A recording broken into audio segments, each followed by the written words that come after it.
Hello everyone, my पोखरी भन्ने बित्तिकै पोखरी मात्र होइन, यहाँ चाहिँ आस्थासँग जोडिएको मन्दिर पनि रहेको छ र तपाईँहरूलाई अहिले म मन्दिर पनि देखाउनेछु। मन्दिर चाहिँ माथितिर छ र पोखरी चाहिँ यहाँ तपाईँहरू हेर्न सक्नुहुन्छ। यहाँबाट चाहिँ तपाईँहरू पुरै पोखरी हेर्न सक्नुहुन्छ गाइस। यहाँ विभिन्न ठाउँबाट मान्छेहरू माताको दर्शन गर्न आउनुभएको छ र यो पोखरी भ्रमण गर्न आउनुभएको छ। Hello everybody, welcome to my another blog. तपाईँहरूलाई स्वागत गर्न चाहन्छु मेरो नयाँ एपिसोडमा। र आज हामी तपाईँहरूलाई लिएर आएको छौँ माई पोखरी। हेर्न सक्नुहुन्छ शिव भगवानको मूर्ति। हेलो एभ्रिवान, अहिले हामी माई पोखरीको जङ्गलमा छौँ र मास्तिर यहाँनिर हामीले बौद्ध स्तूपा के हो त्यो हेरिरहेको थियौँ र त्यहीँनिर हामी गइरहेको छौँ अहिले। सो कन्टिन्यू मेरो ब्लगलाई हेर्न सक्नुहुन्छ गाइज। म तपाईँहरूलाई आज माई पोखरी घुमाउने बेला छु।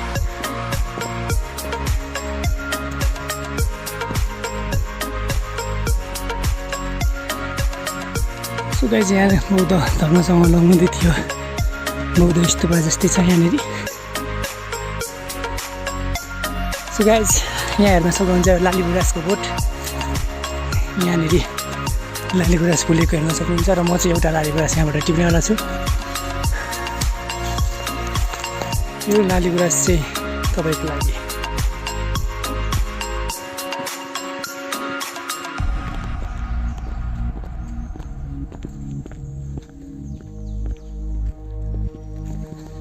गाइज, यो चाहिँ वरिपरि हेर्न सक्नुहुन्छ माई पोखरीको जङ्गल हो र हामी चाहिँ यसरी यो जङ्गलको परिसर घुमिरहेको छौँ।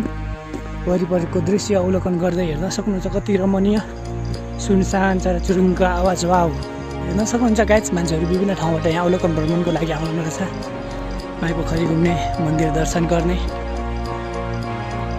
अहिले अघि पनि यहाँबाट चाहिँ तपाईँहरू माई पोखरी हेर्न सक्नुहुन्छ। म अहिले तपाईँहरू लिएर आएको छु माई पोखरी। यो देख्न सक्नुहुन्छ तपाईँहरू माई पोखरी। परतिर चाहिँ मन्दिर छ, हामी अहिले मन्दिर यहाँ हेर्न सक्नुहुन्छ गाइज। यहाँनिर चाहिँ माताको मूर्ति हो कि यो ढुङ्गा हो, यसले चाहिँ पूजा गरेर पुजिने रहेछ।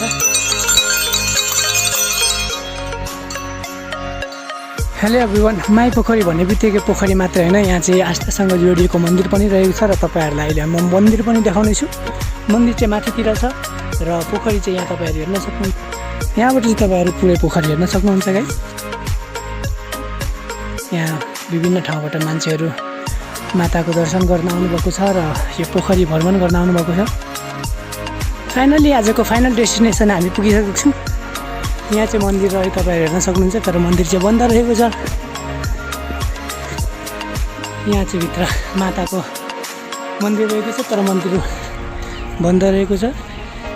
सो गाइज, माई पोखरी घुम्ने क्रममा यहाँ हामी दाइहरूसँग चिया खाने मौका पनि जुन चिया खायौँ। अब जाँदैछौँ फेरि हामी आफ्नो गन्तव्यतर्फ। यहाँ चाहिँ जनै लगाउने कार्यक्रम रहेछ अनि इलाम टुरी खेलतिरबाट नै आउनुभएको रहेछ यहाँनिर। त्यही अवसरमा हामीले चिया खाने अवसर पनि जुड्यो। सो गाइज, यहाँ हेर्न सक्नुहुन्छ मन्दिर चाहिँ तर आज बन्द रहेको छ। बन्द रहेकै भए पनि हामी बाहिरबाट नै भगवान्को दर्शन चाहिँ गऱ्यौँ र यस्तै रहेको छ यो परिसरको दृश्य। गाइज, आज चाहिँ हाम्रो पेपर पुगाउने गन्तव्य पनि पुरा भयो र त्यस सँगसँगै हामीले माई पोखरी माताको दर्शन पनि गऱ्यौँ र अब चाहिँ हामी फेरि गइरहेको छौँ आफ्नै कार्यालयतर्फ। सो गाइज, यतिको समयसम्म मेरो ब्लगलाई धेरैपूर्वक हेरिदिनु भयो, त्यसको लागि धेरै धेरै धन्यवाद। र आउँदो दिनहरूमा फेरि यस्तै ब्लगहरू लिएर आउनेछु।